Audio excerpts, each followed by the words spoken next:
it.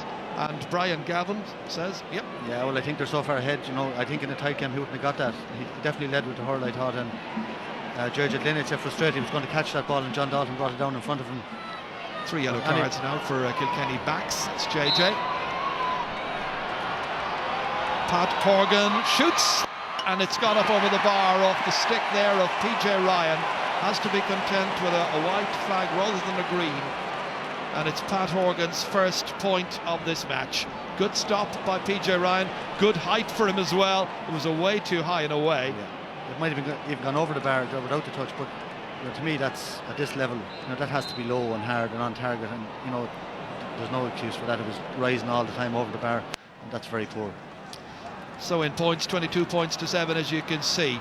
And Ronan Curran takes this one down. Very commanding figure. Up towards Horgan again. Trying to get away now here from Jackie Tyrrell. Letting it fly from a huge distance, and that's a smashing point. That's 2 in a row now for the 22-year-old from Glen Rovers.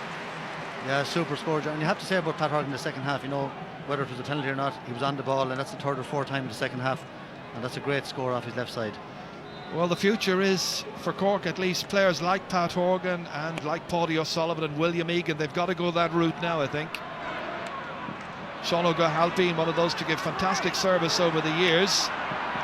Unable to link up with Niall McCarthy. Tommy Welch nips in.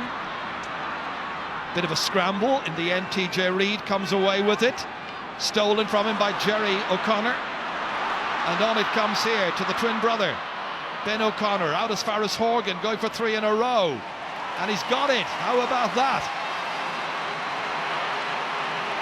Bit of a comeback now being made by Cork. Yeah, good work there by Jerry O'Connor. First of all, intercepted a good ball, and Ben then lays it off nicely to Pat Horgan. Another good score. Just didn't seem to have that sense of confidence about them in the opening 20 minutes when Kilkenny went about their business and simply blitzed the men in red. They come again. Larkin getting away from Egan, twisting this way and that. This is very reminiscent of the goal he got in the 2008 semi-final. This time it comes out to Eddie Brennan, blocked down that time by Cadigan. Back to Brennan again, trying to make a better angle for himself. Sensible play. Back here once again to the midfield player, and Cha nips in and puts it over, and that's 2 points in this second half for the man from Ballyhale Shamrocks, James Cha Fitzpatrick.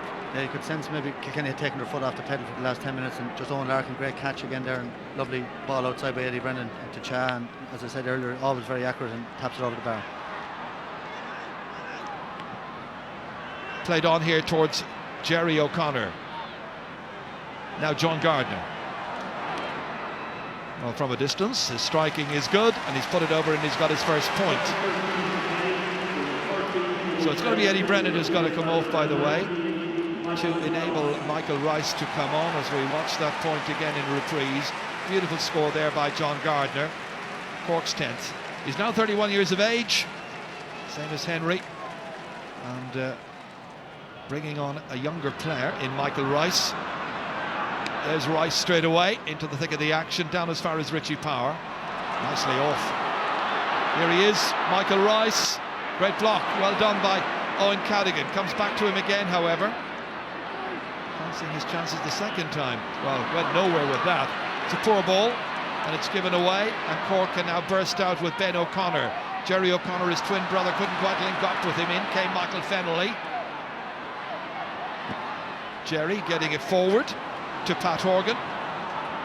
3 Kilkenny players around him. They're refusing to take the foot off the gas at the back anyway, making it very, very difficult for the young Glen Rovers player to get it in towards Michael Cusson. Back towards Horgan once again. Onto his left-hand side, a great strike, and it's gone over the bar. He's having a very good second half. Well, if he has confidence in himself, he can do an immense amount on the field out there. He's a very talented young player. Showed it again here as Cusson played it back into him off his left and beautifully over. Cork's 11th score.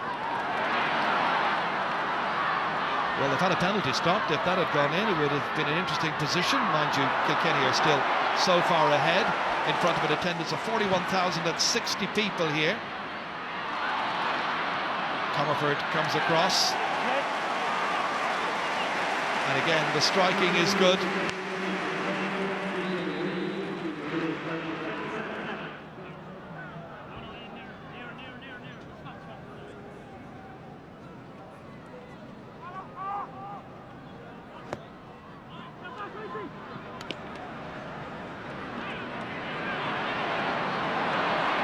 There's Richie Power, sees that one come back to him. Again taking it through, again knocking it in, stopped by the goalkeeper, and Donald O'Cusack does well, sun in his eyes, steadies himself up from 20 metres out from his own goal, drops it now some 30 metres out from the Kilkenny goal, trying to spark the Cork forwards into life, but John Dalton, cool as you like, comes across here and away down the field again. 14 minutes left in the semi-final. Here's Shane Murphy, 26-year-old from Erin's Own. Line ball to Kilkenny. Blocking and hooking again there, but John Dalton, you know, super player at cornerback. There's Richie Power going through. Donlow again. One thing about Donlow, like, he stands up, you know, he doesn't go to ground too early. Watch him there, he stays on his feet. I think Richie just mishit that. He mishit it as well, but good goalkeeping at the same time. Jerry O'Connor now.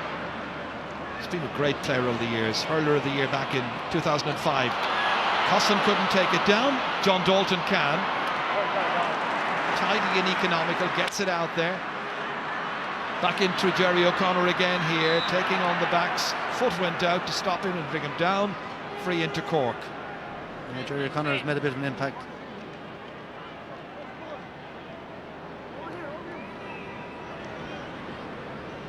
As Ben O'Connor strikes and makes absolutely sure. Another white flag.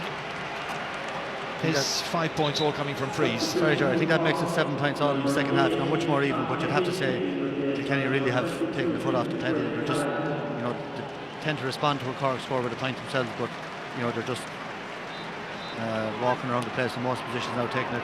I don't think anyone wants to pick up an injury now or anything like that with the final coming up in a few weeks' time. Michael Fennelly from 65 metres has a go. Again, Donald O'Cusack. Well, he's 33 years of age now, but goalkeepers can keep on going for quite a number of years, so I'm sure he'll be still number one when we get into 2011. I think Van der Sar for Manchester United is heading towards his 40th year. John Gardner. Good shot. He didn't get too many hurdles broken off him over the years. John Gardner with a second point in the second half. So 220 to 13 points. Yeah, you know, a lot of people, John Gardner is a super midfielder. He can do that, you know, he can knock over 3 or 4 points in the game. And Owen Larkin, though, you know, I think he's only scored maybe 1 point, but he's been on the ball an awful lot and very, very strong, creating a lot of stuff. John Gardner's only 27 years of age. I know he seems like he's been around for a huge amount of hurling. Oh, he has, of course. But there's still a lot in him. And there's still a lot more in this. And that's another one. Back of the net for Richie Power. A goal and 8 points. The 5th time he's ever scored in the championship. And Kilkenny have simply romped past Cork in the All-Ireland semi-final. Great hands, great finishing. Kilkenny 320, Cork 13 points. The gap is alarming. Yeah. 16 between them. And from the first minute, you know, I just thought Richie Power looked to have far too much hurling for Owen Cadigan, and that goal sums it up. Brilliant finish, brilliant catch, and this is again the Richie Power. You know, really, the last couple of years he's had a lot of injuries, and you know, I think we all identified him as maybe the key man, key young player on this Kilkenny team, and today he's really stamped his mark on the team. Well, Kilkenny now ready to make another change. Derek Ling comes in. He's the 5th and final substitute. Well, a man who played at midfield in last year's All-Ireland final comes on in place of Cha Fitzpatrick. What a panel of players. What a standing ovation for Cha Fitzpatrick. They'd give it to each and every one of the 15 starting this afternoon if they could. Stars everywhere and anywhere. Like, one thing is you'll know with the Kilkenny public, they know they're hurling, and Cha had a fantastic game today, has been out of the team, would be one of the most popular members of the panel and the team down in Kilkenny, and just with Rice and Fennelly in the front row, he couldn't make it, but he's going to stake a strong claim now for the final of the super game today. And look at Derek Ling coming on, man with a load of All-Ireland medals and All-Stars, and never let the team down either, and he can't get into the team, so it just shows you the strength and depth is just unbelievable. Well, in recent weeks, Michael, we've sat here and we've seen Kilkenny take on Galway in the Leinster final and beat them handily, and Galway were perceived to be one of those teams who might well have caused Kilkenny problems. Today, the great old traditional power of Cork have come here in the semi-final.